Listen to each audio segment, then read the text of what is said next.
We're back! And today... No microhuman. Yeah, that's true. But we're back and we are gonna be exploring one of the most interesting historical sites in Indiana. It's surrounded by myth and local legend of famed Welsh explorers and Mesoamerican architecture. So we're gonna go hike and see the Devil's Backbone. The only way you're allowed to hike to this spot is with an interpretive naturalist from the DNR. And they only do hikes between November and February for like 12 people at a time because they don't want to disturb the site too much.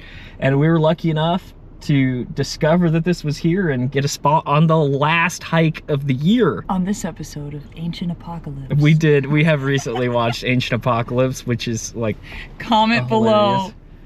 So like we were thinking about, if you think Graham Hancock is a kook or not. We were thinking about getting a bunch of like crazy angles. Like wait, are we still gonna do it?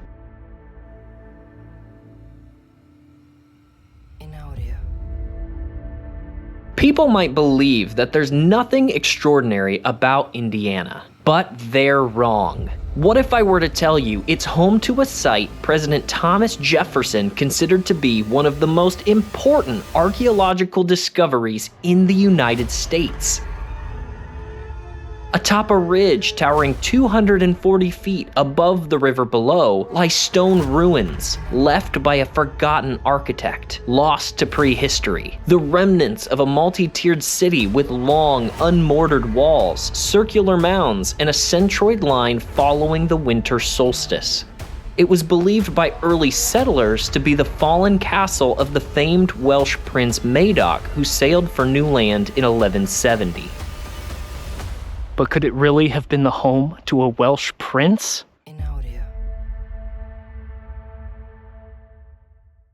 Oh my goodness. So, the old ladies have trekking poles. Oh my goodness. Everybody has trekking poles. Wow. Oh my goodness. They should have given us an equipment list. We're going. We're doing it.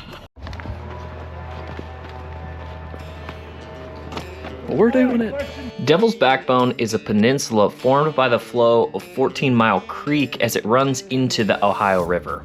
And according to Margaret Sweeney in her book, Fact, Fiction, and Folklore of Southern Indiana, it gets its name from an old wives' tale telling children not to scale its walls because the devil had put a curse on the place, probably to prevent them from falling and hurting themselves. It sits just above the site of the abandoned amusement park, Rose Island, which I recently hiked through, and you can check out that video here. There, and if you look straight to your left, that highest peak of land you see, that dome, if you will, that is the Devil's Backbone, and that's our destination. We'll be there momentarily. Early legends surrounding the Devil's Backbone says the walls were built by followers of Prince Madoc of Wales, who led an expedition in the late 12th century and was never seen again. As the story goes, they landed in America and settled briefly in Tennessee before they moved inland to Kentucky and southern Indiana. Prince Madoc was a son of the King of Wales, but when his father died in 1169, his sons got into a feud over who would take the throne. Madoc, looking for more tranquil surroundings, is said to have sailed from Wales, and a year later returned, stating that he had found a new land and had left half the crew there to prepare a place for settlers to come. Madoc gathered 3 of his brothers and 10 ships and sailed back to his land and was never seen again. To corroborate that story, in 1799, early settlers claimed to have found 6 skeletons clad in breastplates bearing a Welsh coat of arms, and Indian legends told of yellow-haired giants who settled in Kentucky. This myth was so widely believed that even Thomas Jefferson tasked Lewis and Clark as they were sent on their quest to explore the Louisiana Territory to find evidence of the Madoc expedition. And though they did find the Mandan Indians, which did some things a little differently than other Native American groups, such as building small round boats that kind of resembled coracles, they farmed, and they built palisade walls around their dwellings. They were not the white-skinned, blue-eyed, Welsh-speaking natives that they had been claimed to be. And unfortunately, soon after this, a smallpox epidemic swept through the Mandans, nearly wiping them out. and those remaining intermixed with other groups, making it very difficult to do genetic testing today to verify any of these claims of Welsh origin. For 100 years, no further evidence was found to support the claims of the Prince Madoc story, until a farmer in 1912 claimed discovery of a limestone slab inscribed with a language he could not decipher. This is known as the Brandenburg Stone. No one makes any sense of it. At some point, he breaks it in half to make it easier to transport. Eventually, he passes it on to a friend. At some point, an expert comes along and puts UV dye in the carving to make it easier to photograph, which then ruins the chances of dating that carving at all. Eventually, someone finds an alphabet of a language called Colbrian. And Colbrian was said to have been a dead Welsh language. And based off that alphabet, they translated the stone into just a real kind of flowery way to say it's a property marker. Something along the lines of, "This is the land of my children." That stone is still on display in the Brandenburg Library, to the best of my knowledge, at least today. Last I knew, it was still on display there. That Colbrian language has since been found to be a work of fiction. That quite literally an author created that language for this world that he was writing about. So, when you get these things like this, it muddies the water. It muddies the water, yeah. It hurts the cause, right? Yeah. As interesting as this story is, the Welsh breastplates found by settlers have disappeared, and there's no further evidence of Welsh habitation. So for now, the mystery of what happened to Madoc and his voyage remains unsolved. The earliest survey of the area, done in 1873 by state geologist E.T. Cox and his assistant William Borden, found a prehistoric stone fortification on this hilltop. A man-made limestone wall that was 150 feet long and 7.5 feet high in some places. It stood along the front and side of the hill where the cliffs could be scaled. Cox said in his report he estimated there were visible stone foundations or walls of about 24 round and square buildings. The site also exhibits a lower terrace that wraps around the perimeter of the hill. Unfortunately today, the wall no longer exists. The area's early settlers, seeing the huge, already quarried fieldstone, took it to build foundations for bridges and fences that can still be seen throughout the rolling countryside of Charlestown today. However, with the information from those early reports, we have a pretty good idea of what the site may have looked like.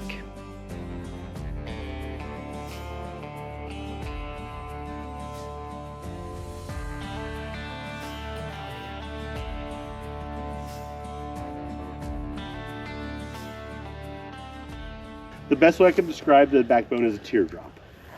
So the narrow tip top of the teardrop, that's the true backbone, that's our destination point. But as it comes down to where we are, it kind of does this, with the Ohio River on one side, 14 Mile Creek kind of wrapping around. So on this teardrop, E.T. Cox noticed there are mounds evenly spaced around the perimeter of the wide portion. Those mounds even had what appeared to be irrigation ditches kind of around them to channel the water all to one point.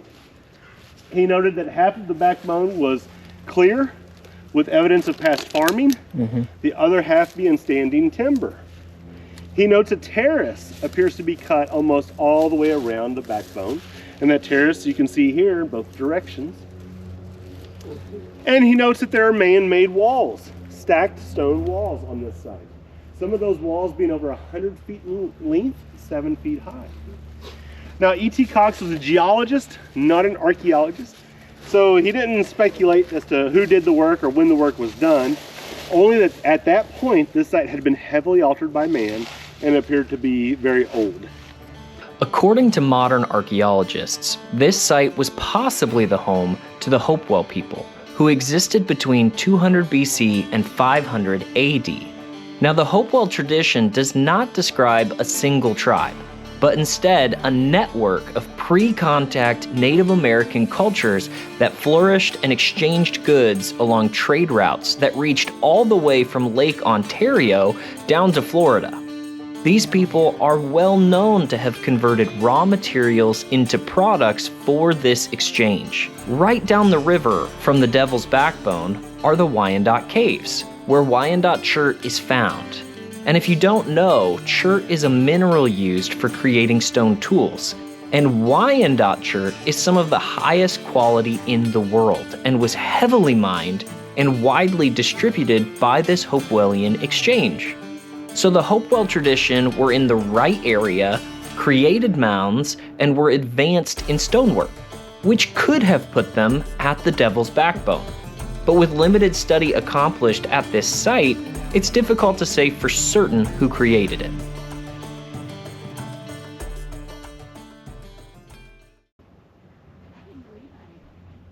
I'm scared. All right, come on back. We're good.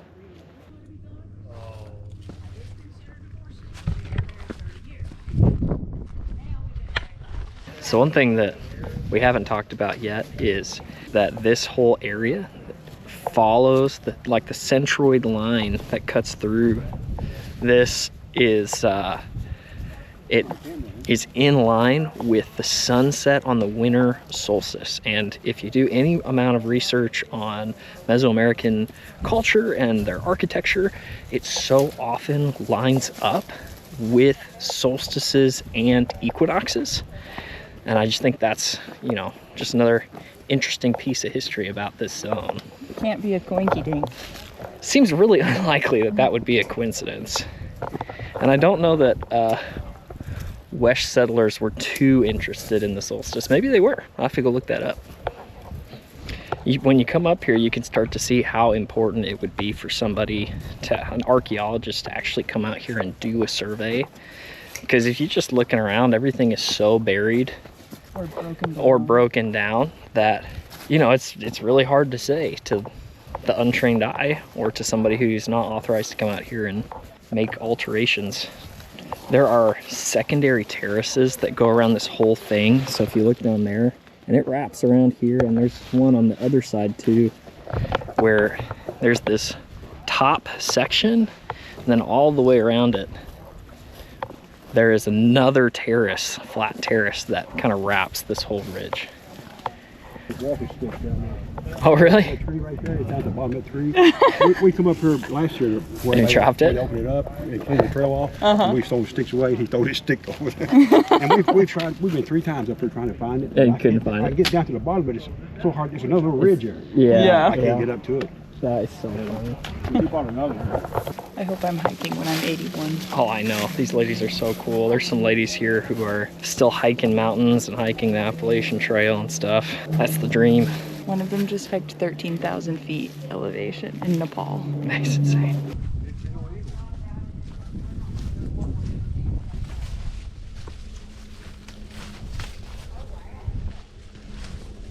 So here's that wall.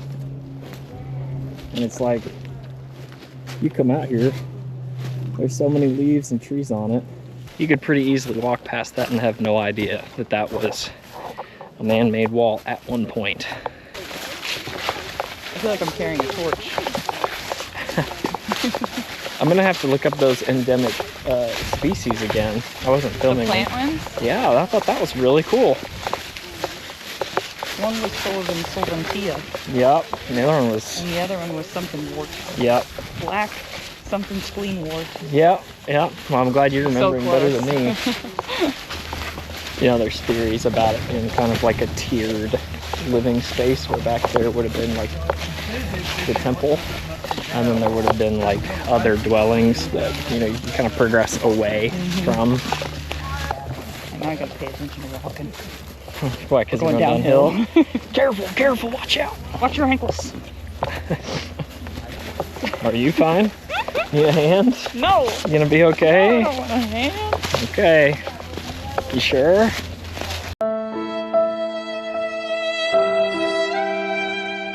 Who are we kidding? I'm the one who's most likely to That's slip. what I'm saying. Sierra and I found this hike extremely fascinating, and Jeremy, our guide and interpretive naturalist from the DNR, was a wealth of knowledge about the history of the Devil's Backbone and its local plant life, which you can learn all about if you come on this hike too. Region, every spring is this little guy right here.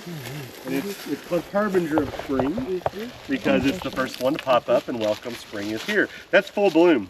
Yeah. Those are tons of little flowers. If you look really closely, you have that white flower, and then the little stamen comes up with a little black tip. And because of that, a lot of folks would call it salt and pepper plants because you had the white and the black kind of pepper on it. But these days I hear a lot more folks use Harbinger of Spring. Again, that's one of the first ones. Certainly not the most impressive, but you know. Look at these leaves here. This is something else instead of. That's probably going to be cutleaf toothwort. Oh. Or I'm sorry, spring beauty. Spring beauty. Spring That's what I beauties, thought too. Was spring Yeah. beauty. Like I was saying earlier, spring wildflowers is one of my favorites. I'm a botanist at heart, and I love wildflowers. So this is like exciting because it's like, okay, now it's on. Yeah, that come out pretty good. Yeah, in a couple weeks. Oh, It'll be that's really nice. We're gonna have to come back for that. Baird's History of Clark County, which is presented as 100% factual and reference.